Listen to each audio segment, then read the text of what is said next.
Hello, and welcome to the When Calls the Heart Aftershow here on JLJ Media. I decided to do a quick season 11, episode 12 reaction. As some of you may or may not know, or now you're finding out now, later on tonight, I'll be sitting down with the executive producer of Papa Hardy, Brian Bird, talking about the whole season as in general. So I thought I should do a reaction video just to this. But for those who are wondering, it's live 2 nights, 6 p.m. Pacific time, 9 p.m. Eastern, on my channel, youtube.com/JLJ Media. Join us for a live conversation. It will be available afterwards, obviously, on audio and video, like these shows are. But if you join us live, you can hear it live. And Brian does this every year, so I'm very, very happy. Let me drink some coffee really quick. It's hotter than Hades over here in Los Angeles. Just want to shout out to all of you across the country who are dealing with extreme weather, especially heat. Please be careful out there. Make sure you're hydrated. Make sure your pets, if the ground's too hot, don't have them on the ground. All kind of stuff going on because we're having hot temperatures here, and I live near the water. And it's hot. And I got 10 fans on because I don't have air conditioning. So some of you guys who don't have air conditioning either, go low to the ground, find the coolest room in the house, go to the theater, whatever, do stuff that's cooler. Just be careful out there, Hearties. It's summertime, so be careful out there. Okay, so this is a short. We're going to talk about it in depth with Brian later tonight. But I just want to say that I enjoyed the season finale for season 11. I keep saying season 11. I just can't keep saying that.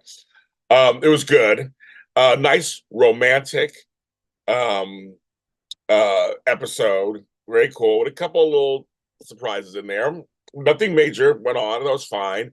I don't think all season finales have to have these huge, sweeping, dramatic moments. It was a nice ending to the season.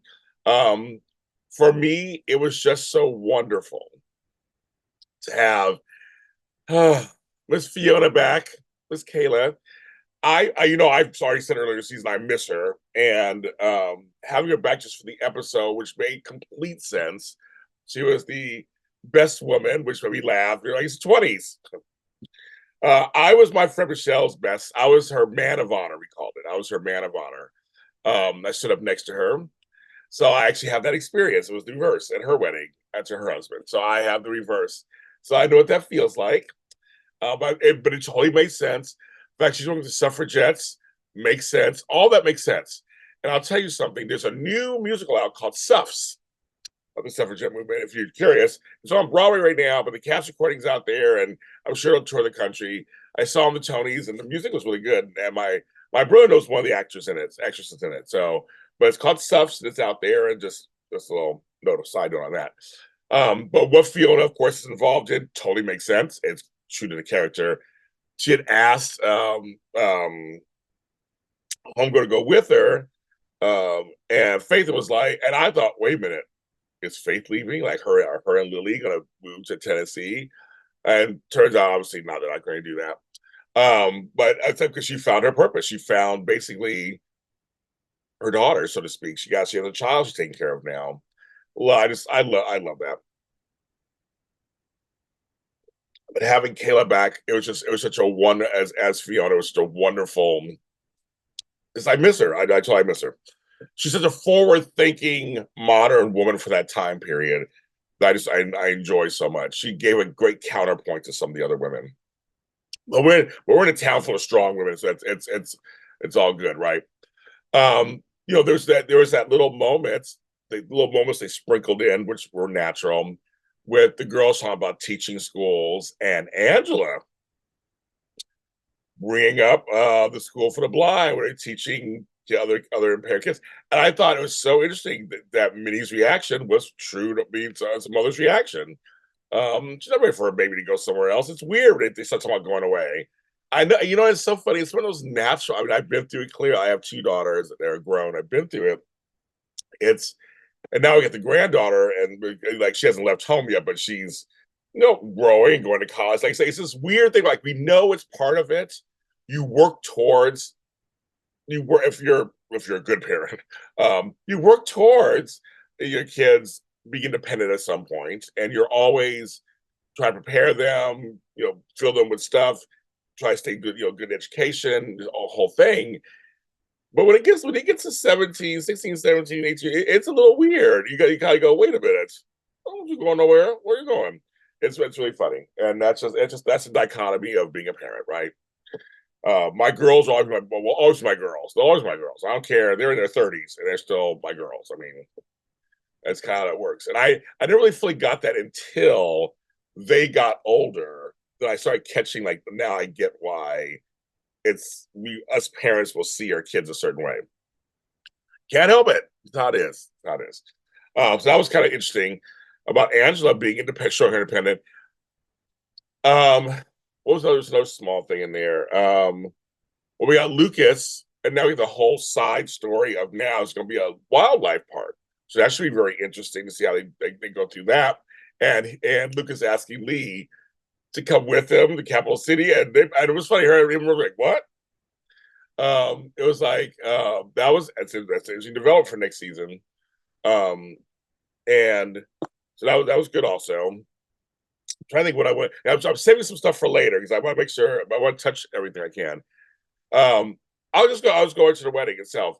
It was, for me, I have to smile because my girl, Marissa Serafini, she's still a Hardy. She's been doing the show. She's still a Hardy. Having her all those years ago when we were doing the show back at AfterBuzz TV, and we kept saying we were looking for diversity.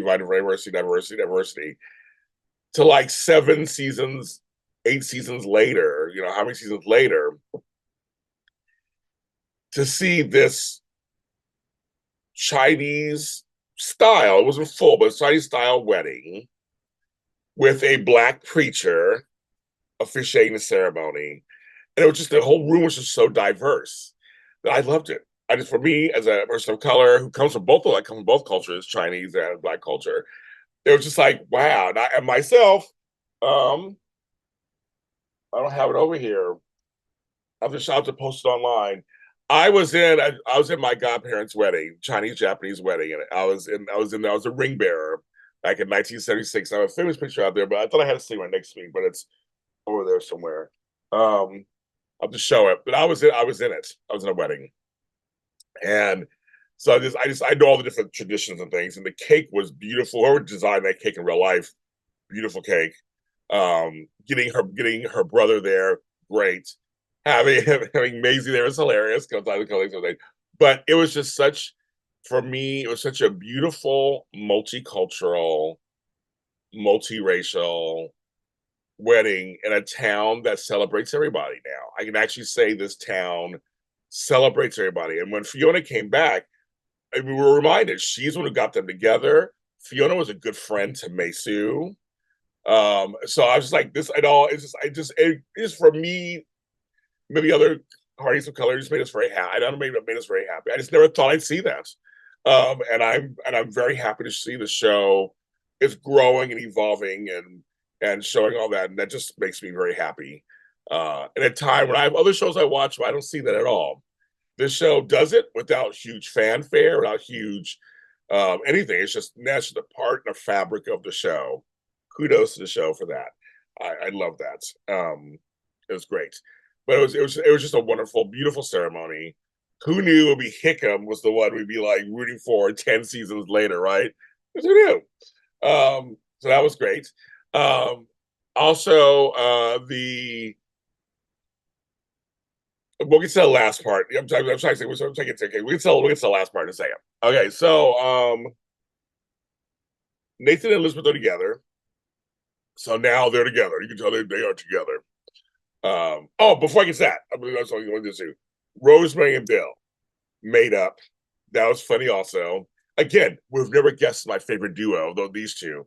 They made up, and it was the funny way they made up, but it was good. And I hope there's more adventures with them. I totally can see it. I hope there's more adventures with them. They're good together. But they made up. Also, Lee and I said Lee and Lucas made up, of course. So that was good. That was good also. He apologized. I like the maturation of Lucas. Lucas is trying to find his way. He's trying to find his way. He's really trying to do something good. And there's some savory characters out there. They're always a threat to the town. They're these savory characters, people's past, all this stuff. It's always part of threats to the town. I think that makes sense. That totally makes sense. Now getting to the romance of Nathan Lucas. I said Nathan and Lucas. Oh my God, Nathan and Elizabeth is what I meant to say. Freudian slip, I guess. I don't know. No, they had Elizabeth and Nathan, so they're together, but they're trying to slowly let everybody know. And I did appreciate they wanted to make sure they tell the kids first. Yes, Rosemary finds out she's best friend. But you tell Jack and Allie. Allie, of course, we know she was rooting for us from the beginning, so I knew it would be a problem. But with Jack, there was a cute way she was telling him about it. I thought that was a respectful way she talked to him about it, and this leads me to that last part that we saw that apparently people were up in arms. Like, is Jack coming back? Dave Lissy coming back? Oh my God. See, I never watching it. Now, see, there's a problem with social media because all you need is one person to suggest something and it catches wildfire, right? I don't know if there's been a statement yet as of this recording. If there, I mean, I don't think Jack's coming back. I didn't get that from that either. It says the guy said your late husband.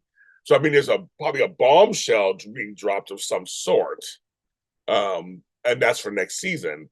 But I didn't think he's coming back. But here's my thing about this. Jack Thornton, at this point, because it would say this 3, 6, 9, 12. It was 5, 10, 15. Okay, we're at 12. We're getting to the 12th season. Jack Thornton was a third of this series. He was an important part of this series. And I actually enjoy when they bring him up. Every few seasons or so, or different situations, because he's part of the legacy of the show. And for her life, people don't just go away because they die. I mean, there's things that come up and things that happen, and I think it's a drama. So I mean, there's something you mind from that. Doesn't mean you have to break up Nathan and Elizabeth or like that, but Jack Thornton, I think his name should be in our mouths still on some occasions. Not all the time, obviously, but on a certain occasion, on certain things. I think why not? It was a sudden death. And I'm glad that Nathan talked about that, about how he replaced him for that job. And I thought, I mean, it's always going to be part of, it's going to be part of her story. And little Jack is a Thornton. That's his dad. I'm glad she keeps his name in her mouth for him. So for me, I'm curious as a fan. I'm curious to see what does this mean. It's a nice little cliffhanger thing, a little tag at the end.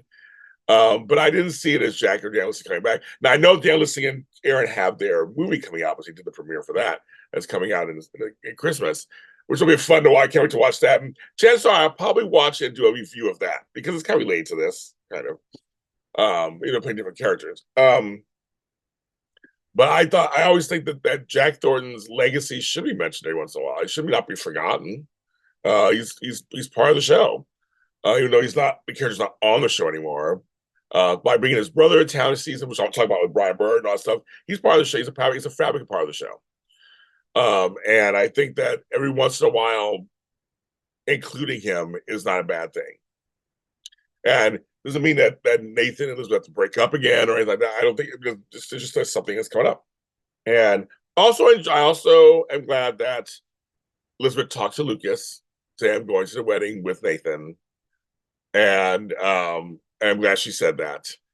And so that was good also. I hope that I'm curious to see what they do with Nathan's character. So again, I love both actors, Chris and Kevin, who both play Nathan who played Lucas and Nathan. I like both of the actors. I hope they find ways to keep them both on the show. And since Nathan now is linked up with Elizabeth, I hope they find a way to keep Lucas on the show. To me, he's a part and a fabric of the show too. think that's it. I want to save the rest for the show night. So tonight, 6 p.m., we're doing that. If you're catching all this later and later and later, everything, all interviews, all episodes, all reaction videos are under the When Calls the Heart After Show on JLJ Media. And I have them here on YouTube on my channel, and I have them on all the streaming service platforms, several seasons. If you want the earlier seasons, I group them in playlists under my channel, but they're from AfterBuzz TV. I have the rights to show them off and share them. But AfterBuzz TV or JLJ Media, either are channels. But I put all of them in playlists on this channel. So you just go season by season and watch our episodes. I saw the video for the epic from NFI Films, the 1 through 11 box set. I think I want it. That video was bomb. I don't know how much you guys are thinking about it. I think I want it. And I will see some of you at HFR. I will be there, and I have hugs ready for everybody. Folks, thanks for joining me this season. I look at the numbers, and I'm just touched that you even include me in your viewing in the Hearties universe. You keep me in the Hearties universe. It's been a tough year or so for us, period. Especially here in us Americans we had 2 strikes going on. I lost my stepdad, almost lost my mom, and then became a caregiver.